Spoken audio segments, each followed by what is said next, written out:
बहनों, मेरे भाइयों, आज की जो है कथा में प्रवेश करते हैं। नारद जी कहने लगे, हे राजन, अब मैं भगवान के मंदिर में दीपदान का मतलब ये नहीं माता बहनों, ये तक सीमित है। ये लड़ियाँ जो आपने लगाई हैं, आप लोगों को धन्य है। ये जो बल्ब चल रहे हैं, बल्ब खराब हो गया, पंडित जी बल्ब खराब क्यों है, इसको चेंज कर दिया, ये भी उसमें आता है ना। तो दीपदान करना, मार्जन करना, मार्जन का मतलब पहले शिवालय को साफ करना, उसके बाद पूजा करना। मार्जन माने धो देना, झाड़ू लगाना, इसका बहुत बड़ा महत्व है, सुनिएगा। तो अब दूसरे को दीपक जलाने के माध्यम सुनो। मनु के वंश में रेवत नाम का एक राजा था। भद्रबुद्धि उसका पुत्र था। फिर पराक्रम पुत्र उत्पन्न हुआ। भद्रबुद्धि की राजधानी में नर्मदा नदी के तट पर महेंद्र पर्वत पर थी। एक बार शिकार खेलने सुदर्शन अपने सती साथियों के साथ में पहुंचा।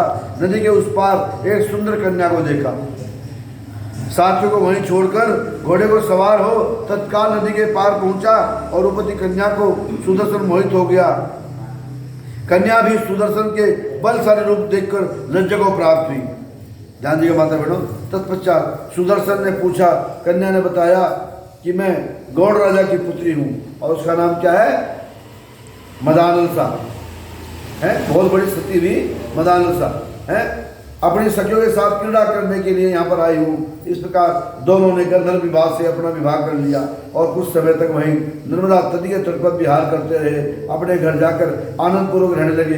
कुछ समय बाद राजा भद्रबुद्धि अपने पुत्र सुदर्शन को राज्य सौंपकर वन में चला गया। सुदर्शन बड़ी कुशलतापूर्वक राजकाज चलाने लगा।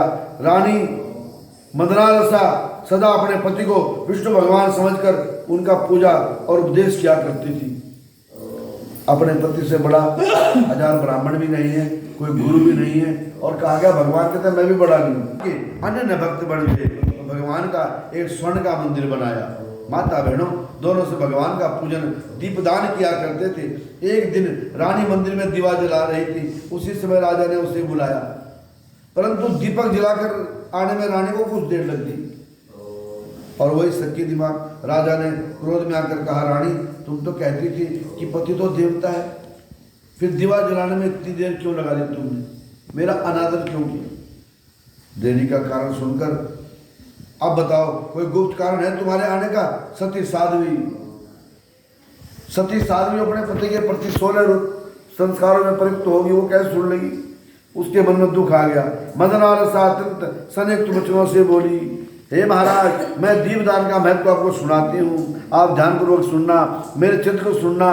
पिछले जन्म में मैं अन्न ग्रहण करने वाली चुहिया थी। वह मदनालसा जो इतनी बड़ी रानी बनी, मैं अन्न ग्रहण करने वाली चुहिया थी। एक दिन गोदावरी नदी के तट पर भगवान के मंदिर में रात्रि को जलता हुआ दिवा छोटी बत्ती हो गई। छोटी बत्ती होने से बुझने जा रहा था। मैंने बत्ती को लोभ में पकड़कर उठाया। मुझे क्या पता ये क्या चीज़ है, मैंने सोचा खाने की चीज़ है कोई।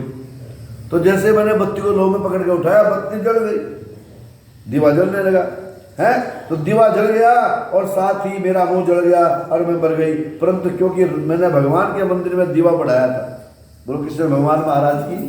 देखो कैसी कैसी दो रखी उपलब्धि भगवान में है।